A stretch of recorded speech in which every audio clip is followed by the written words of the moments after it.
ridiculously attractive teenager puts the kids they're babysitting to bed. They go downstairs, open the back door, and let in their romantic partner. They sit on the couch, turn on the TV, and start having some fun. But just behind them, a masked figure emerges from the shadows, creeping up on them slowly. The figure raises their arm, a large bladed weapon grasped firmly in their fist. Neither of the teenagers notices them until it's far, far too late. This is the kind of scene that you'd find in a typical slasher film, a subgenre of horror that started in earnest in the 1970s. Slashers are some of the most profitable films to make, and the genre has become the subject of countless academic explorations. But what makes a slasher film, and how has it developed over the years? There isn't really a standard definition for slasher films, but there are common elements that tie the films together. The killer, the weapon, the victims, the setting, the special effects, the point of view, and the final girl. The killer in slasher films is usually, but not always, a man, a murderous psychopath, sometimes wearing a mask, whose killing spree is motivated by some past trauma. Their weapon is never a gun, it's pretty much anything but, and is generally a sharp object.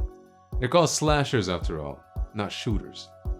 Their victims are mostly teenagers and young adults who, particularly in early slashers, are punished with death for having premarital sex, doing drugs, or engaging in immoral acts. The setting can be pretty much anywhere but is isolated and maybe has a terrible history. Special effects explicitly depict the killer's gruesome, albeit oftentimes creative murders. At times, the viewer sees things from the killer's point of view, but as the film concludes, it can shift to that of the sole survivor and the one to defeat the killer, who is typically a woman, the final girl. Some early precursors to the slasher film are the late 50s and 60s German krimi films and Italian giallo films. Both often featured murder investigations and masked villains, but giallo films were gorier and more sensual, usually barely showed the killer, and sometimes included POV shots from the killer's perspective. The film that is almost universally called the precursor to the slasher genre is Alfred Hitchcock's 1960 classic, Psycho. Carol J. Clover, in her seminal work, Her Body, Himself, in the slasher film, uses Psycho to discuss what she calls the genre's component categories because it shares many of the genre's characteristics.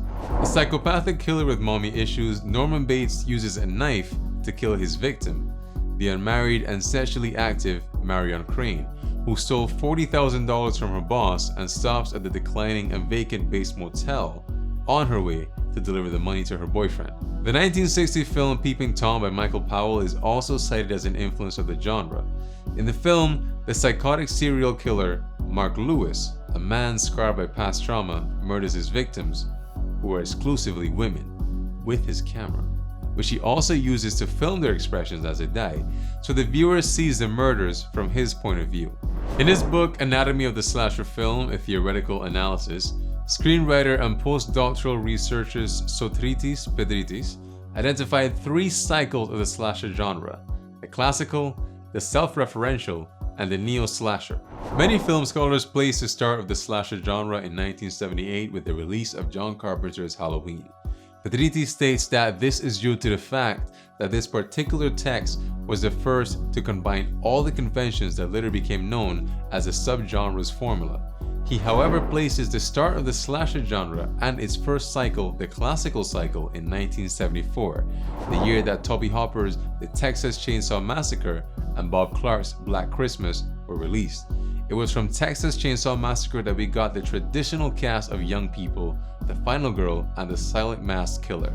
Black Christmas used long tracking shots from the killer's point of view, a technique that was prominently used in Halloween.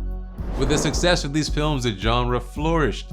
Several films were made in the early to mid 1980s and the genre's formula was standardized.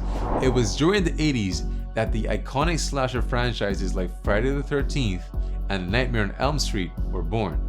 The self-referential cycle began in 1994 with Wes Craven's New Nightmare, but really kicked off in 1996 with Craven's Scream, a postmodernist deconstruction of slasher films of the classical cycle. Although films in this cycle still followed the established slasher formula, they had higher production value, less on-screen gore, more character development, and increased self-referential humor. They attracted more diverse audiences and moved away from punishing sexuality and desire. As Scream screenwriter Kevin Williamson says in Eli Roth's History of Horror, in the 70s and 80s, the rule was if the girl had sex, she had to die. We allowed Sydney to have sex, so you're almost ensuring that she's gonna die. Not in this movie. It was just another way to dismiss those old notions of the final girl so that we could move our heroine into a sort of new place. Well-known franchises from this cycle include Scary Movie, Final Destination, and I Know What You Did Last Summer. Films in the neo-slasher cycle can be divided into two groups. Reboots like Halloween, Friday the 13th, and A Nightmare on Elm Street, and originals like The Purge, Happy Death Day, and Cabin in the Woods.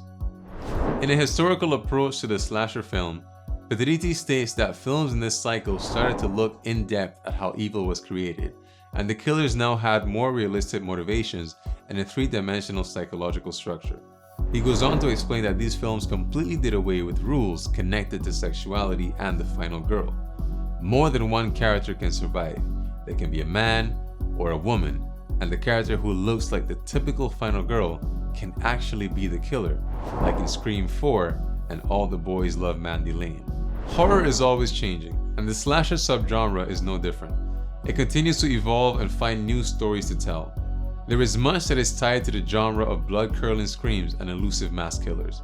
Regardless of your threshold for these kinds of films, the genre is worth giving a try.